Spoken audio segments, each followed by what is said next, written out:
What's up guys, welcome back to our video. In this video, I'll show you how to add Tim Hortons card to Apple Wallet. So, you might be wondering how to exactly do so. Well, in order for you to add Tim Hortons here to your Apple Wallet, you need to install a very specific app here. So first is you want to go ahead and go to the App Store here, search for Card Manager Digital Wallet, and from then on, you want to go and just install it. But once you've installed this, you want to go and click on Open. Now, in here, what you need to do is you want to go and click on the Add Card option you see at the very bottom of your screen. And in here, you want to go and choose the Store Card option. Now, in the Store Card option, you want to go ahead and basically look for Tim Hortons. So there are two versions of Tim Hortons here. One for Tim Hortons US and Tim Hortons UK. So go and choose the appropriate one here depending on where you are.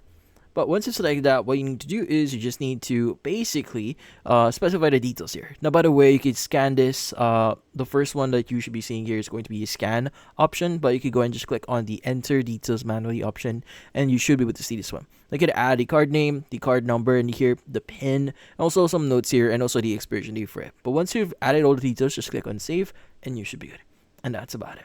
So, if you found this video helpful, don't forget to leave a like or maybe subscribe to our channel. Thank you for watching.